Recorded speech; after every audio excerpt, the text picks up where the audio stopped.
तो हम लास्ट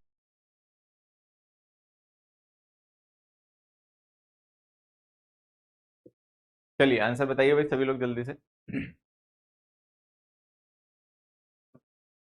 देखो, they are waiting for the bus, तो आई एम। अब वहां पे आप देखोगे एम के बाद हमने क्वेश्चन मार्क नहीं यूज किया। तो एक चीज कंफर्म मान के चलो कि वो जो आप लिख रहे हो इस बार वो क्वेश्चन टैग नहीं है। इस बार क्या है मैं आपको बताता हूँ। ये जो हमने एक स्टेटमेंट लिखा, हमने लिखा they are waiting for the bus, कि वो लोग बस का इंतजार कर रहे हैं। तो ये स्टेटमेंट हो गया। फिर मैंने लिख दिया सो आई एम, और मैं भी इंतजार कर रहा हूँ, तो ये एडिशन टू द स्टेटमेंट हो गया। तो ये जो हमने शॉर्ट स्ट्रक्चर इस बार लिखा है ना, ये क्वेश्चन टैग नहीं है, इसको हम कहते हैं एडिशन टू स्टेटमेंट। ध्यान रखना क्या कहते हैं, एडिशन टू स्टेटमेंट। देखिए,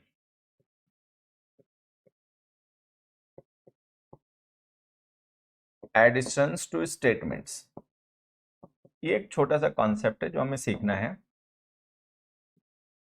क्या कि अगर हमें कभी किसी स्टेटमेंट के बाद में वही इंफॉर्मेशन एडिशनल किसी नए सब्जेक्ट के बारे में कहनी बोलनी हो तो हम कैसे लिखेंगे। तो देखिए, दो सिचुएशन होती है। एक तो जिस स्टेटमेंट के लिए आप एडिशन यूज करना चाहते हो वो हो सकता है पॉजिटिव हो, ठीक है। दूसरा ऐसा हो सकता है जिस स्टेटमेंट के लिए आप एडिशन यूज करना चाहते हो वो नेगेटिव हो।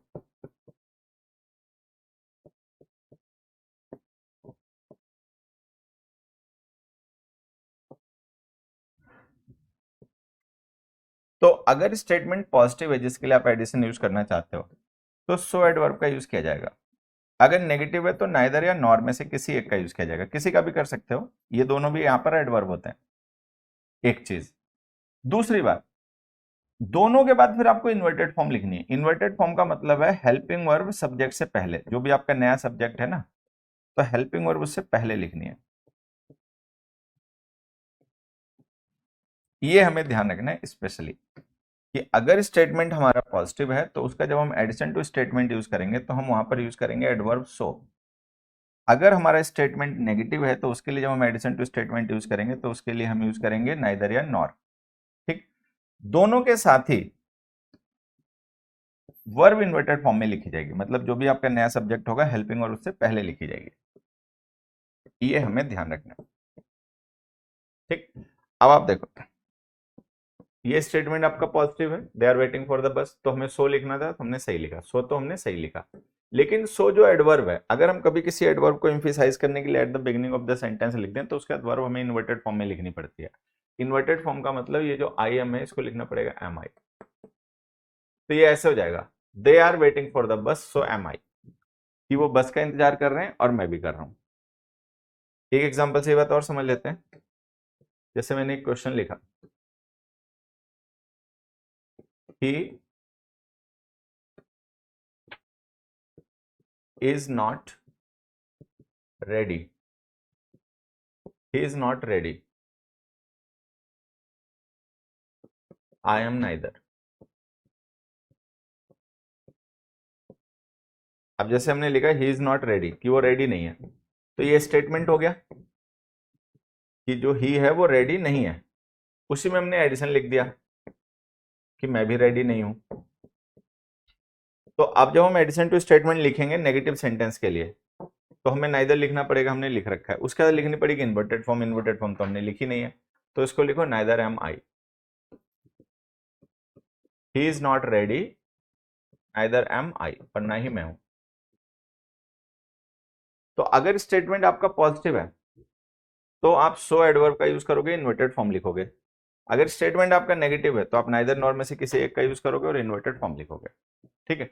तो ये एडिशन टू स्टेटमेंट हमारे होते हैं। अब मैं यहाँ पर आपको कुछ क्वेश्चंस लिखता हूँ जिनके एडिशन टू स्टेटमेंट आपको कंप्लीट करने होंगे, ठीक है। देखिए,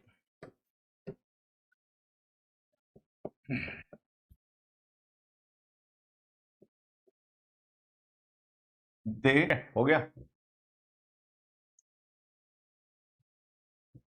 चलिए अब देखो समझना, यहां पर ये जो हेड हमने लिखा है ना ये वर्ब है। एक मिनट, और ये वर्ब की सेकेंड फॉर्म है और फ्यू नेगेटिव वर्ड होता है, ध्यान देना। यहां पर हमने कैन कन्विंस लिखा, ये वर्ब है, कैन हेल्पिंग वर्ब इसमें, ठीक है। यहां पर हमने लिखा है टेल, ये वर्ब है, हेल्पिंग वर्ब नहीं है कोई, और यहाँ पे हमने सेल्डम लिखा, नेगेटिव वर्ड होता है। यहाँ पर हमने इज लिखा, यही हमारी वर्ब है। यहाँ पर हैज रिटर्न लिखा है, इसमें हैज हेल्पिंग वर्ब है। यहाँ पर हमने कैंट फ्लाई लिखा है, इसमें कैंट हेल्पिंग वर्ब है, नेगेटिव। ठीक है, तो देखो यहाँ पर फ्यू है नेगेटिव वर्ड, यहाँ पर कैन हेल्पिंग वर्ब है, यहाँ पर सेल्डम नेगेटिव वर्ड है, यहाँ पर हैज हमारी हेल्पिंग वर्ब है, यहाँ पे कैंट नेगेटिव वर्ड है, हेल्पिंग वर्ब। ठीक, तो अब ध्यान है, अगर हमारा स्टेटमेंट पॉजिटिव है तो हम सो लिखेंगे, नेगेटिव है तो हम नाइदर एंड नॉर लिखेंगे। ठीक है, तो दे हैड फ्यू डाउट्स, ये नेगेटिव है क्योंकि फ्यू नेगेटिव होता है, तो हम यहाँ पे लिखेंगे नॉर, नाइदर भी लिख सकते हो। ठीक है, हैड हमारी पास्ट इंडेफिनिट टेंस की वर्ब है, तो पास्ट इंडेफिनिट टेंस का हेल्पिंग वर्ड डिड होता है, तो लिख दो did. They had few doubts nor did their parents, उनको कोई डाउट्स नहीं थे और उनके पेरेंट्स को भी नहीं थे। ठीक है, अगला देखो, we can convince him, statement positive है तो हम सो लिखेंगे, कैन जो हेल्पिंग वर्ब है वो यहाँ यूज हो जाएगी, so can you, we can convince him, so can you. You seldom tell lies, statement negative है। ठीक है, तो हम नाइदर है नॉर में से किसी का एक का यूज करेंगे, हमने नाइदर लिख दिया। प्रेजेंट इंडेफिनिट टेंस है, हेल्पिंग और डू डज होती है, योर ब्रदर के अकॉर्डिंग डज आ जाएगा। You seldom tell lies, neither does your brother. ठीक है, एक minute, neither does your brother सही से लिख देते हैं।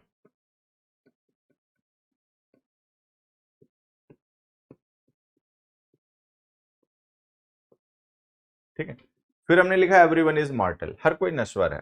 ठीक है, स्टेटमेंट पॉजिटिव है तो हम यहाँ पे सो लिख देंगे। वी लिखा है, अब इज तो वी के साथ तो आएगा नहीं, वी के साथ आर आ जाएगा, so are we. Kamal has return home, Kamal has return home. ठीक है, स्टेटमेंट पॉजिटिव है तो हम सो लिख देंगे। वहां पर हैज हेल्पिंग वर्ब है क्योंकि सब्जेक्ट कमल है, यहाँ पर हिज कजन सब्जेक्ट है जो कि प्लूरल है तो हम हैव लिख देंगे। So have his parents, so have his cousins.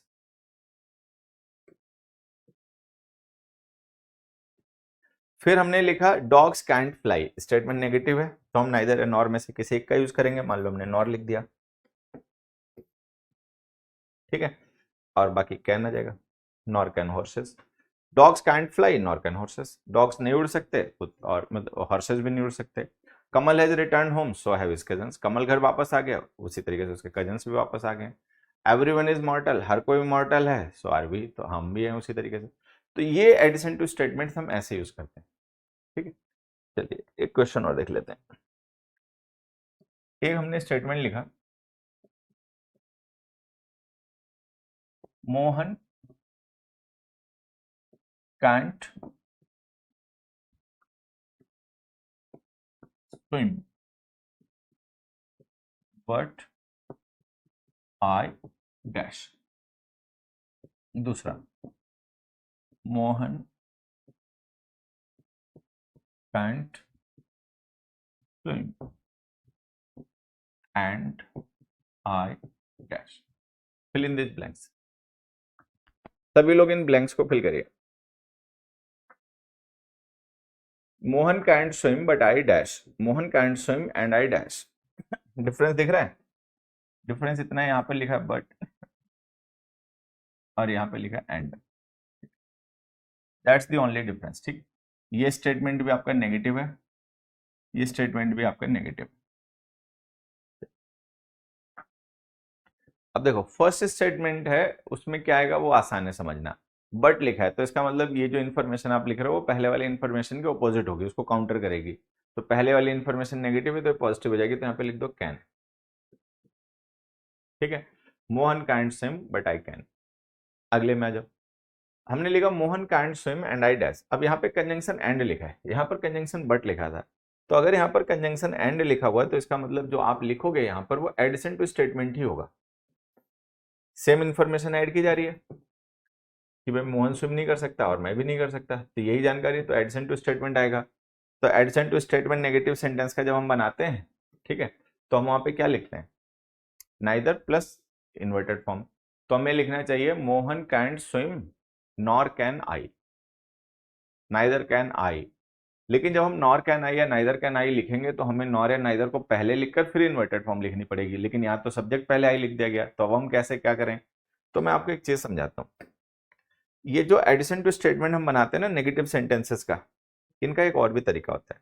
Negative sentences का एडिशन टू स्टेटमेंट हम असर्टिव फॉर्म में भी बना सकते हैं कि हम पहले लिखें सब्जेक्ट, फिर हम लिखें नेगेटिव हेल्पिंग वर्ब, ठीक है। और उसके बाद हम आइदर का यूज करें। ये जो हम आइदर लिखते हैं ना, ये भी एडवर्ब होता है। तो ये हमें सीखना है कि जो नेगेटिव सेंटेंसेस होते हैं उनका एडिशन टू स्टेटमेंट बनाने के लिए हम एक और भी चीज यूज कर सकते हैं। ठीक है, subject plus helping verb negative plus either, है ना। तो एक दो तरीके हो गए नेगेटिव सेंटेंसेस का एडिशन टू स्टेटमेंट बनाने के लिए। हमारे पास दो तरीके हो गए, एक तरीका ये हो गया, दूसरा तरीका ये हो गया। ठीक, अब हमें पता है जो पहला वाला तरीका है इन्वर्जन वाला, वो यहाँ पे हम यूज नहीं कर सकते। क्यों? क्योंकि सब्जेक्ट पहले लिख दिया गया है। तो हम जो असर्टिव फॉर्म वाला तरीका है वो यूज करेंगे। सब्जेक्ट लिखा, नेगेटिव हेल्पिंग वर्ब लिखो, कैंट है ना तो कैंट लिखो। अब लिख दो either. Mohan can't swim and I can't either. Mohan स्विम नहीं कर सकता और मैं भी स्विम नहीं कर सकता। तो अगर कोई स्टेटमेंट नेगेटिव है तो उसका एडिशन टू स्टेटमेंट हम दो तरीके से बना सकते हैं। ठीक है, चलो अब मैं इसी पे बेस आपसे एक दो क्वेश्चन पूछता हूँ, आंसर बताना। Question number 3, nobody lives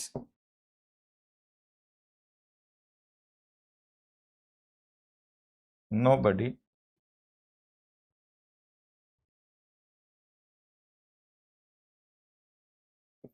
hates good music। ठीक है,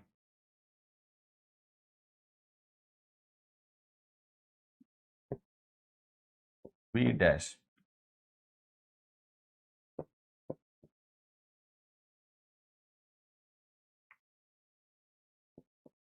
they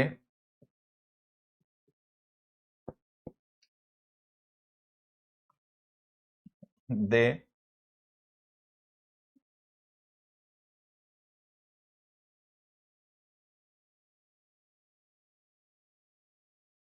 they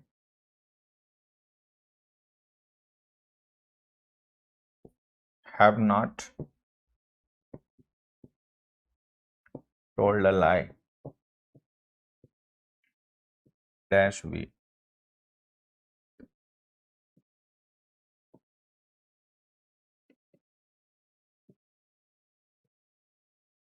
चलो बताओ भाई आंसर। अब देखो, ये स्टेटमेंट है आपका नेगेटिव, ये स्टेटमेंट है आपका नेगेटिव।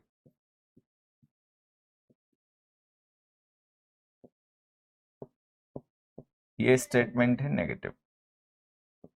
ठीक है, ये स्टेटमेंट है नेगेटिव। अब है क्या, आप यहाँ पे जो लिखोगे वो एडिशन टू स्टेटमेंट होगा, लेकिन हम देख रहे हैं कि यहां सब्जेक्ट लिख दिया गया है पहले,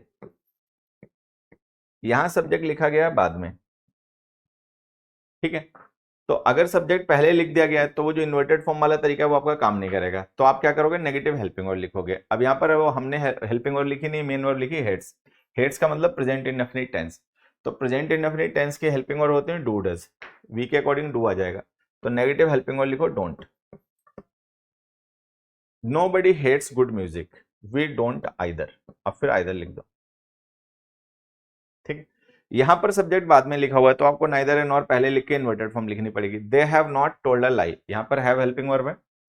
ठीक है, they have not told a lie, nor या नाइदर कुछ भी लिख दो, नाइदर हैव वी। तो ये हमें ध्यान रखना है कि यहां पर आ जाएगा वी डोंट आइदर, यहां पे आ जाएगा नाइदर हैव वी। ठीक है, तो जो नेगेटिव सेंटेंसेस होते हैं उनका दो तरीके से एडिशन टू स्टेटमेंट बनाया जा सकता है, ये आपने यहाँ पे सीखा। अब इसको मैं टॉपिक को कंप्लीट करता हूँ लास्ट टू क्वेश्चंस आपके साथ डिस्कस करके। देखो question 1, Canada doesn't require US citizens to have visa and dash. ठीक, options A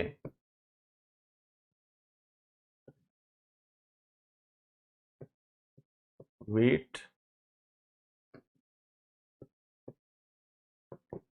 is not native to India। And barley is neither. ठीक है, ये जो दोनों क्वेश्चन हम डिस्कस कर रहे हैं ना बच्चों, ये दोनों ही प्रीवियस ईयर पेपर्स में पूछे गए क्वेश्चन हैं। Canada doesn't require US citizens to have visa and dash. Canada जो है वो यूएस सिटीजन से वीजा रिक्वायर नहीं करता, मतलब अगर कोई यूएस सिटीजन कनाडा जाएगा तो उसको वीजा की जरूरत नहीं है, बिना वीजा फ्री उसकी एंट्री हो जाती है। ठीक है, उसी तरीके से हम मैक्सिको भी रिक्वायर नहीं करता। दूसरा क्वेश्चन है wheat is not native to India, कि वीट जो है वो इंडिया की नेटिव क्रॉप नहीं है, मतलब इंडिया में इंपोर्टेड है, बाहर से लाई गई थी। तो उसी तरीके से बार्ले वो भी इंडिया की नेटिव क्रॉप नहीं है। अब दोनों क्वेश्चंस जो है ना प्रीवियस ईयर पेपर्स वगैरह में कभी आए और हमारे इसी कॉन्सेप्ट से रिलेटेड जो हम लोग डिस्कस कर रहे हैं। बताइए आंसर सभी लोग। अब देखो ये स्टेटमेंट हमारा नेगेटिव है, ये लिखा ना डजंट रिक्वायर, तो नेगेटिव स्टेटमेंट है। ये भी नेगेटिव है, इज नॉट नेटिव, तो दोनों नेगेटिव है। अगर नेगेटिव स्टेटमेंट्स हैं तो हमारे पास दो तरीके होते हैं, हमने पढ़ा। अगर हम मैक्स को पहले लिखेंगे तो हमें नेगेटिव हेल्पिंग वर्ड लिखनी पड़ेगी, यहाँ नहीं लिख रखी, गलत। नाइदर पहले लिखेंगे तो इन्वर्टेड फॉर्म लिखनी पड़ेगी, यहाँ नहीं लिख रखी, गलत। ठीक है, डजंट लिख दोगे जो नेगेटिव होता है तो फिर उसका नाइदर नहीं लिख पाओगे, गलत। फिर आंसर मैक्स को डजंट आइदर, तो या तो हम लिखेंगे मैक्स को डजंट आइदर, या हम लिखते हैं नाइदर डज मैक्स को। नाइदर डज मैक्स को लिखा नहीं है। ठीक है, अगर ये डज पहले होता तो सही हो जाता, लेकिन नहीं लिखा तो चलो गलत हो गया। ठीक है, अब यहां जाओ, यहां हमने लिखा बार्ले इज नाइदर। अगर आप बार्ले सब्जेक्ट को पहले लिखोगे तो आपको लिखना पड़ेगा isn't either, negative helping word लिखनी पड़ेगी। या अगर आप ऐसे लिखना चाहते हो तो लिखो नाइदर इज बार्ले। तो कुल मिला के ये जो हमने लिखा है ये तो गलत है। ठीक है, अब कैसे सही कर सकते हो, तो दो तरीके हैं, या तो लिखो बार्ले इजंट आइदर, या लिखो नाइदर इज बार्ले।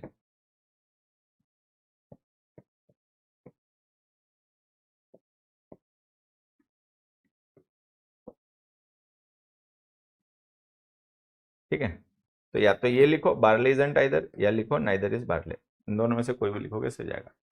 तो जैसे हमने क्वेश्चन टैग्स पढ़ा ना, उसी तरीके से एडिशन टू स्टेटमेंट भी हमारा छोटा सा टॉपिक होता है, इसी से मिलता जुलता होता है, तो हम इसको साथ में ही डिस्कस कर लेते हैं। ठीक है, तो इसी के साथ हमारा क्वेश्चन टैग्स और एडिशन टू स्टेटमेंट ये दोनों टॉपिक कंप्लीट हुआ है। ठीक है, आप इनका अपना बढ़िया से रिवीजन कर लीजिए, नोट्स बना लीजिए, कोई डाउट कंफ्यूजन हो तो व्हाट्सएप पर मुझे कांटेक्ट कर सकते हैं। बाकी नेक्स्ट क्लास से हम लोग कुछ नया पढ़ना शुरू करेंगे। आज के लिए इतना ही। अच्छा से रिवीजन कर लेना, नोट्स बना लेना। ठीक है, बाकी पढ़ते रहिए, बढ़ते रहिए। Thank you.